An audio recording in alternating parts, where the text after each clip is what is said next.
আসসালামু আলাইকুম ওয়া রাহমাতুল্লাহি ওয়া বারাকাতুহু। আশা করি সকলে ভালো আছেন। আজকে আমি আপনাদেরকে রমজান মাস উপলক্ষে ৪টি আমলের কথা বলবো। যে ৪টি আমলের ব্যাপারে রাসূল সাল্লাল্লাহু আলাইহি ওয়াসাল্লাম বলেছেন, যখন রমজান মাস চলে আসবে তোমরা বেশি, বেশি রমজানের মধ্যে এই ৪টি আমল তোমরা বেশি, বেশি করবে। তার মধ্যে রাসূল সাল্লাল্লাহু আলাইহি ওয়াসাল্লাম জানিয়ে দেন, ১ নাম্বার হচ্ছে লা ইলাহা ইল্লাল্লাহ, এই জিকিরটা বেশি বেশি করা। কারণ হাদিসে মুবারকার মধ্যে অন্য জায়গায় রাসূল সাল্লাল্লাহু আলাইহি ওয়াসাল্লাম ইরশাদ করেন, আফদালুয যিকরু লা ইলাহা ইল্লাল্লাহ ওয়া আফদালুদ দুআই আলহামদুলিল্লাহ। জিকিরের মধ্যে সর্বোত্তম জিকির হচ্ছে লা ইলাহা ইল্লাল্লাহ। তো রাসূল সাল্লাল্লাহু আলাইহি ওয়াসাল্লাম বলেছেন, রমজান মাস যখন তোমরা পেয়ে যাবা সবচেয়ে বেশি তোমরা লা ইলাহা ইল্লাল্লাহ এই জিকিরটা করবা।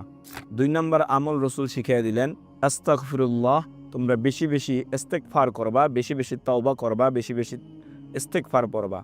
৩ নাম্বার আমল রাসূল সাল্লাল্লাহু আলাইহি ওয়াসাল্লাম বলেছেন, তোমরা বেশি বেশি জান্নাতের জন্য দোয়া করবা। আল্লাহ পাক রব্বুল আলামিন এই রমজান মাসে অসংখ্য বান্দাকে জান্নাতের কাতারে লিখে দেয়, জান্নাতি হিসাবে কবুল করে নেয়। এই জন্য বেশি বেশি জান্নাতের দোয়া করা। ৪ নাম্বার জাহান্নাম থেকে বাঁচার দোয়া করা। এইভাবে দোয়া করতে পারি। রাসূল সাল্লাল্লাহু আলাইহি ওয়াসাল্লাম শিখিয়ে গেছেন, আল্লাহুম্মা ইন্নী আসআলুকাল জান্নাতা ওয়া নাউযু বিকা মিনান নার। আল্লাহুম্মা ইন্নী আসআলুকাল জান্নাতা ওয়া নাউযু বিকা মিনান নার। এইভাবে এই দোয়াগুলা পাঠ করা। আল্লাহ পাক রব্বুল আলামিন যেন পবিত্র মাহে রমাদানে আমাদেরকে বেশি বেশি তাসবিহ তাহলিল পাঠের মাধ্যমে অতিবাহিত করার তৌফিক দান করে। আসসালামু আলাইকুম ওয়া রাহমাতুল্লাহি ওয়া বারাকাতুহু।